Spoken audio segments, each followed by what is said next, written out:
after Adam sinned, Romans 5, verses 12, 13, and 14 says something really significant. It says that death reigned over everybody. And sin was present in the earth, but you just couldn't see it. In other words, before Moses talked about don't do this and don't have adulterous affairs and don't steal, before he said that, sin was there, but there was no way to measure it. It was like a disease hidden amongst men. And then it goes on to say, then the law came into place. So there's this darkness over the earth. No one can see sin. And then Moses on top of a mountain, sitting in the presence of God, gets the law. And a light turns on. Do not commit adultery. Another light turns on. Do not covet. Another light comes on. Do not gossip. Do not slander. Another light comes on. Honor your mother and father. And another light, and another light, and another light. And what happens is there's this beautiful, perfect commandment from God that shined upon the earth. But the dilemma was the law didn't make me look better. You see, when God showed up and he started speaking, God shows up and he gives the commandments, and everyone got those commandments to go, oh, this is so good. Now we know what to do. This is how God's going to be pleased with us if we could just follow these rules. If we could just follow these rules, he will be so happy with us. And so they start following the rules. You and I try to follow the rules, and what happens? We find that the light of the law exposes not goodness in us, but darkness in us. I mean, look at it as I stand in contrast to the law. Sure, as closer I get to the law, you can see an outline of light, but you'll notice there's this inside of darkness that is being just exemplified. It's being shown even greater, and it's crazy. The closer I get to the law, the closer I get to the light, the greater the darkness is in the center. The law was never intended for you and I to complete and fulfill. No. It says in the scriptures, the law was put here to expose how dark we are. I don't know about you, but I've walked this Christian life not knowing that. And so I go to try to make God happy. And what's the first thing I do to make God happy? I run to the law. And it doesn't matter how close, it doesn't matter how I do it, I cling to this thing. I go, okay, I'm not going to commit adultery anymore. I'm going to put every lock on my phone. Okay, I'm going to honor my parents. I'm going to not gossip and slander. I'm not going to steal anymore. And on the outside, I'm going to be honest with you, I look pretty good. I have a rim of light. I'm embroidered with the light of the law on the outside, but I will find in my personal life, as the girl walks by and my eyes follow her, as I get annoyed at what my parents said, as I covet the person next to me, what he owns, that my inside is so dark. And it doesn't matter how close I get to the law. It doesn't matter how tight I hang on to it. I know you've been there. So we got this dilemma. There's these beautiful, beautiful rules from the Lord, from God. But we can't do anything about it. It just makes us look worse when we get closer. Paul says this. So is the law bad? He says, no. It's excellent. It exposes our darkness. And then he goes further. He says, but who's going to save us? Because the law is making me look so bad. Oh, what a wretched man am I, he says in Romans 7.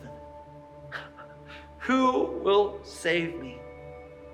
Who will make it so the brightness of this law doesn't show how terrible I really am? And this is how he responds to himself. Oh, thank be to God for Jesus. You see, Jesus shows up on the earth with the law shining and revealing the darkness within you and I. And Jesus shows up on the earth, and you know what he does? He doesn't turn off the law. He doesn't abolish the law. No, he says, I never came to abolish the law. No. I came to fulfill it. I came to embody it. I came to be the perfect man who would stand in contrast to the law. And God, the judge of all judges, would look at me and he would see that I fulfilled everything about it. And And then, this is what he does. He reflects it back onto you and I. It says this in Hebrews. It says, when God looks upon us, he sees Jesus' work upon us. In other words, he sees the fulfillment of the law, the thing that I was being judged up against before, and it was showing my darkness. God says, now I see the thing reflecting off Jesus onto you. In other words, God made Jesus like a mirror. That the law that shined the contrast of my darkness, Jesus, beautiful mirror, reflected the entirety of the law. He absorbed it. He became it. He fulfilled it. And then he let it shine back upon me. A lot like this.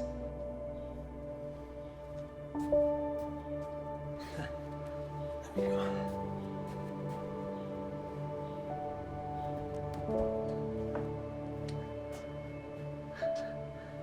See, Jesus is like this mirror. You see the law coming from behind me, and in the contrast of this law, when I stand before the Most High God, he will see the darkness. But thank be to Jesus, the one who fulfilled it. Do you see what's happening here?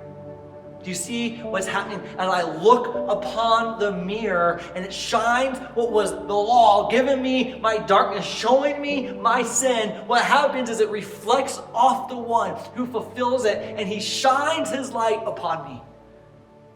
And this is the cool thing, because we had this dilemma, right? I can't get perfect in front of the law. Every time I get closer, sure, outside looks a little bit better, but the darkness just gets darker.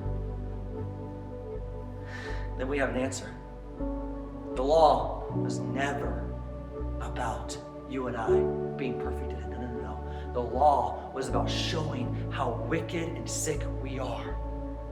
Jesus didn't come to die for adultery and lying. No. He came to die for the sickness of sin. The indwelling thing, the thing that ruled over us, death.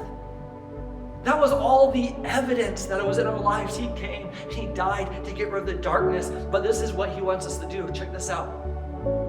Instead of clinging hard unto the law and working on our perfection, no. He actually says, no, if you want to please my Father, then you need to draw unto me. And this is what's so cool about the drawing unto him. Check this out.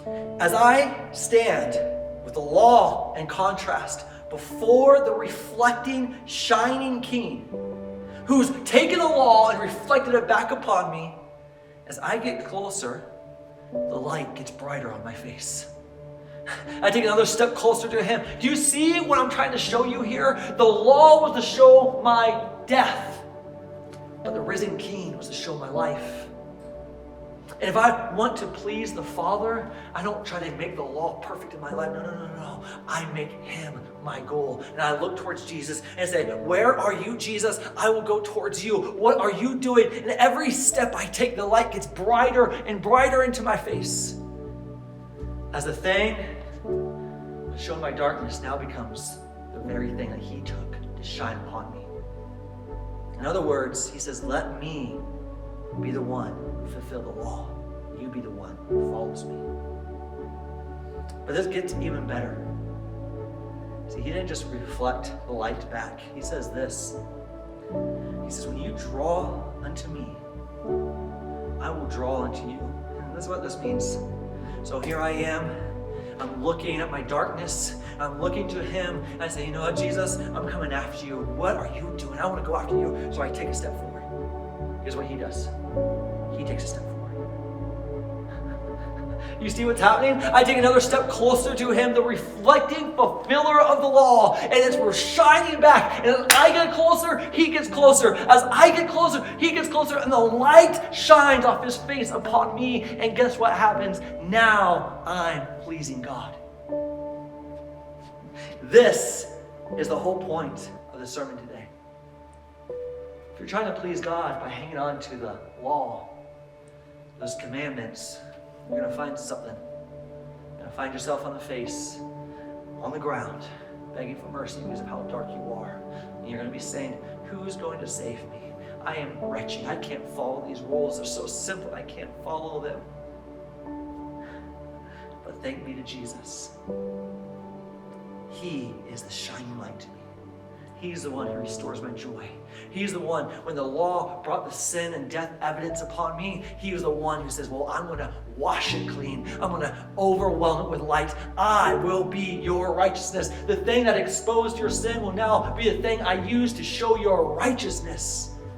Just draw unto me. Can I encourage you? This is just an illustration.